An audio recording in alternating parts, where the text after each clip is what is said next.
ladies and gentlemen, sports scientists. This is the first lecture virtual with me and you. Yes, the subject is SPS 564. The first topic, actually it's not the first topic. Topic of the virtual class would be cardiovascular endurance training, right? So do you know what is cardiovascular endurance training? When you talk about cardiovascular, we talk about the heart muscle. So now we are talking about the ability of your heart muscle to perform in the most efficient way while doing exercise or any sports program or sports activities. Okay, cardiovascular endurance is defined as the ability of the heart, the blood vessel and lungs to supply oxygen to working muscles during physical activity for a prolonged period of time. Whoever can perform as long as they can sustain, the last man standing, we're talking about marathon, running, kuching marathon, those who can sustain that very long duration and then they can resist the fatigue, the muscles, heart muscle and also the skeletal muscles, they have things that we call aerobic fitness, and it is also known as aerobic endurance and it is also known as cardiovascular fitness. Do you have cardiovascular fitness in your head, in your blood, in your heart? Okay, we'll take a look. What is it actually? Okay, cycling, running and swimming competition depends on the athlete's ability to cover fixed distance in the shortest time possible. Meaning that long duration, shortest time. That's why when we heard about the competition of running, especially running is now becoming a trend nowadays. People have to run, Hello Kitty run, Milo run, Kuching marathon, Penang marathon, semua benda nak berlari. Whoever can finish that fixed distance, like for example 100 km, the fastest, I can finish 100 km in like 12 hours. Wow, I'm the winner. You can complete 100 kilometers in how many hours? Like for example, you can complete 24 hours, one day to complete 100 kilometers. Meaning that I'm fitter than you. The idea here is, my example just now is running, shortest time possible, long distance and fixed. No one running, no one doing the competition, the last man standing. Contoh, you run for how long as you can, that's the winner. No. Fixed distance and shortest time possible. Okay? Yes, cycling. Cycling is with the bicycle and swimming. Yes, I'm not really a swimmer, I'm a runner once a while. Okay? These three is deal with cardiovascular endurance because they involve the heart muscle, cardiac muscle to perform effectively for a long time duration and a fixed distance. Okay? Right? Ironman. Have you heard about Ironman? Ironman Malaysia, not the Tony Stark. No, Ironman Malaysia. It covers 3 types of event: running, cycling and swimming. Whoever can become the champion of this majestic event is the fittest, the endurance human alive. We Malaysia have organized one, the very famous one, Langkawi. We can see all over the world come to compete in the Ironman. 3 kind of event in one 3 races in one event: running, cycling and swimming. If you can do it, you can try. Go training first. Okay? Right, this is the simple video. What is Ironman for those who are not familiar?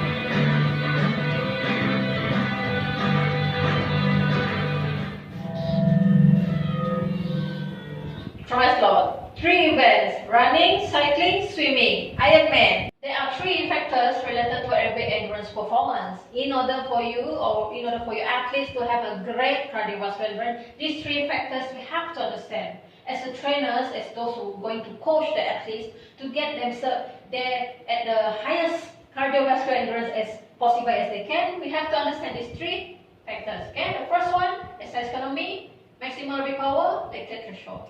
Go one by one, right? Okay. Come on. Sorry. Maximal aerobic power. Okay.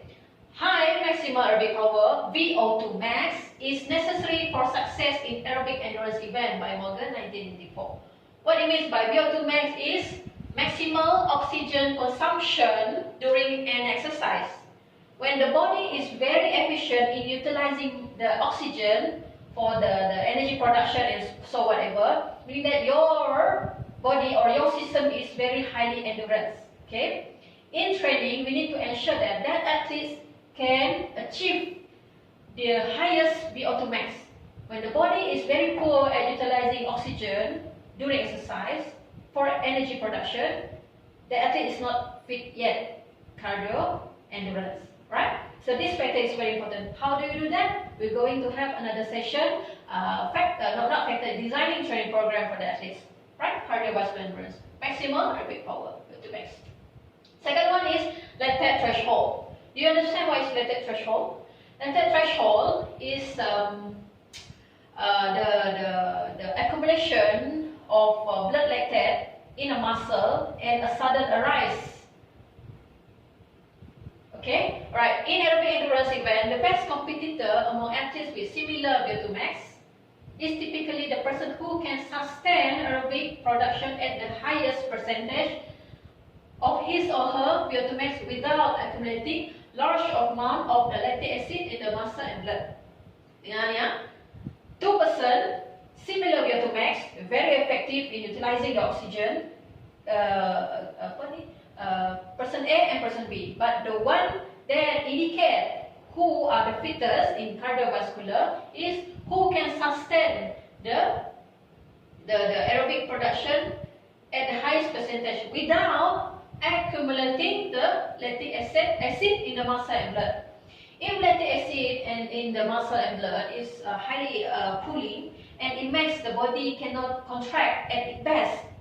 Let's for example, you're running, your heart muscle is very efficient, and all of a sudden you feel like your muscle cannot contract anymore. Oh, I feel pain.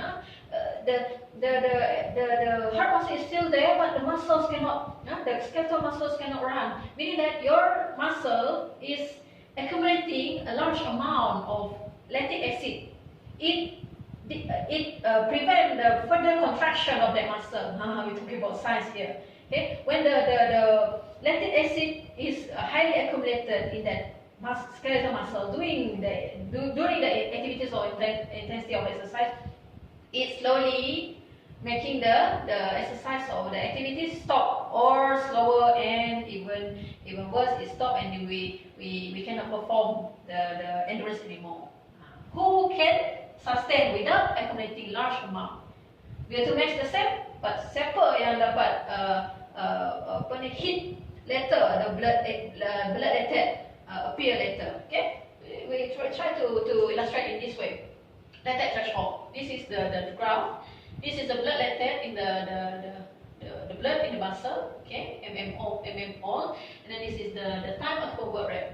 Okay, these two person is trying to compete. The untrained is the first line here. The second line is the dotted line is trained. The well trained is the second one. Okay. As the time goes by, okay, the work rate happens, the intensity, and then the blood is accumulating the lactate. Okay. At this point, as you can see, the untrained sudden arise appear sooner as compared to the trained. The trained one doesn't sudden arise, but I think it's up to here suddenly increase the blood lactate. Okay, the ability of these things to differ. The trained doesn't accumulate the blood lactate, but the untrained start to arise the blood lactate. So these two, of course, the trained individual can perform the activities longer compared to the untrained. So this is our job as coach. How to do this? How to ensure that our athletes can accumulate the blood lactate later, not sooner. If it is sooner, terlampau awal the blood lactate accumulate in the skeletal muscle, they cannot perform it any longer. That's the way, the tricky part here. Okay, the sudden arise of the blood lactate is called lactate threshold, right? And then the third factor will be exercise economy. This is somewhat like more easy to understand.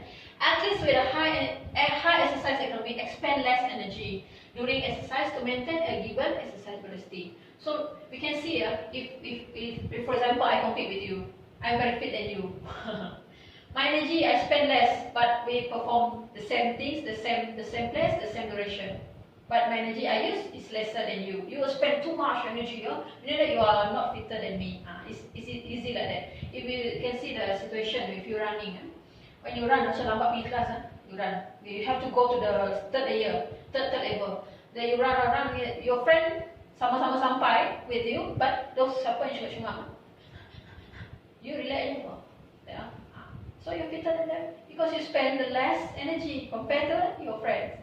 So that's a very close to our heart and the story. Rushing to class, rushing to lecture, rushing to meeting.